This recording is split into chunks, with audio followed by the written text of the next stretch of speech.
بند کتابوں کے ساتھ پہلے آپ عبارت کا مفہوم بیان کریں اور پھر طلباء کو خاموش قرأت کا وقت دیں۔ اس کے بعد ان کی کتابیں بند کروا کر منتخب بچوں کو عبارت کا مفہوم بیان کرنے کے لیے کہیں۔ محترم ٹیچر، ہم چونکہ حاصلات تعلم کی بار بار بات کرتے ہیں، وہ زبان دانی کی حد تک تو ٹھیک ہے، ہم بہت سے کام کرتے ہیں، تلفظ بتاتے ہیں، معانی بتاتے ہیں، لیکن یہ یاد رکھیے کہ ہم نے جتنے ابواب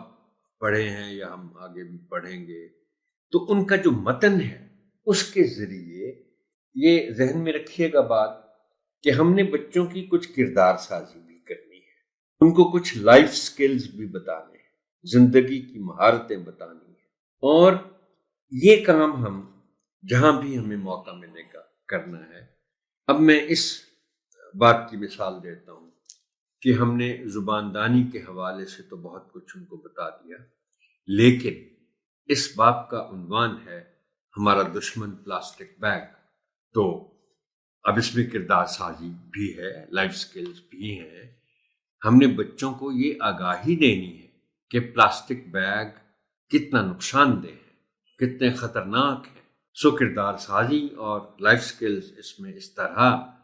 آ جاتے ہیں کہ ہم ان کو یہ نہ صرف یہ آگاہی دیں بلکہ یہ شعور بھی دیں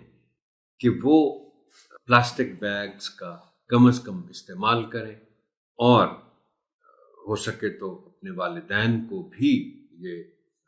گزارش کریں کہ یہ جب نقصان دہ ہیں اور یہ گٹروں میں پھنس جاتے ہیں تو پھر ان کو استعمال نہ کیا جائے۔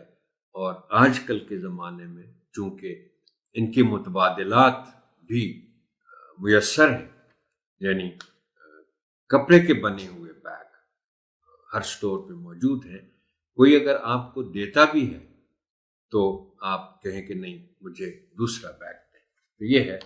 کہ ہم ان ابواب کے ذریعے، اردو کے ان ابواب کے ذریعے، اس قسم کے متن کے ذریعے ہم بچوں کی کردار سازی بھی کریں اور ان کو کچھ لائف سکلز یا زندگی کی مہارتیں دینے کی کوشش کریں۔ اب آپ چند الفاظ کا انتخاب کریں اور بچوں سے کہیں کہ وہ ان الفاظ کو استعمال کرتے ہوئے اپنے جملے لکھیں۔ آپ ان کے جملوں کی اصلاح کریں اور پھر نمونے کے طور پر خود بھی ان الفاظ کے جملے بنائیں اور تختہ تحریر پر لکھیں۔